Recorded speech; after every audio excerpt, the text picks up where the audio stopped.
na Tabora yetu United. Kulikuwa na maneno vingi na sikuwahi kusema. Hayo yamepisha, tumeendelea kuchukua nafasi ya 5, lakini tungeweza kwenda zaidi. Tumesema hicho tulichokipata si haba, tumekipokea. Sasa hivi ndugu zangu, tutakuwa hapa nchini hapa, tutakuwa na pinzani timu hii moja tu. Hakuna timu nyingine itakayokuwa inacheza mbele ya Tabora United.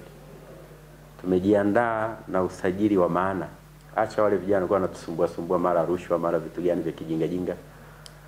Tumeondoa wote. Tunakuja na kikosi cha vijana ambao hakuna hata kijana mmoja anavuka umri wa miaka 25. Ni chini ya miaka 25. Vijana kweli wanaojua mpira. Kwa hayo ndio maandalizi ambayo tulionayo sasa hivi.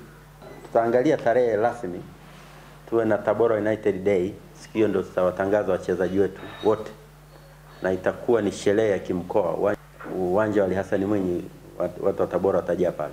Tutachinja ng'ombe zisizopungua 50 pale na ubwabwa watu watakula pale. Na wazee wetu wa Tabora tunajiandaa, watawashika mkono vijana wetu. Nachowaambia kwamba tutakuwa na mpinzani timu moja tu, sitoitaja, lakini ni moja tu katika nchi hii.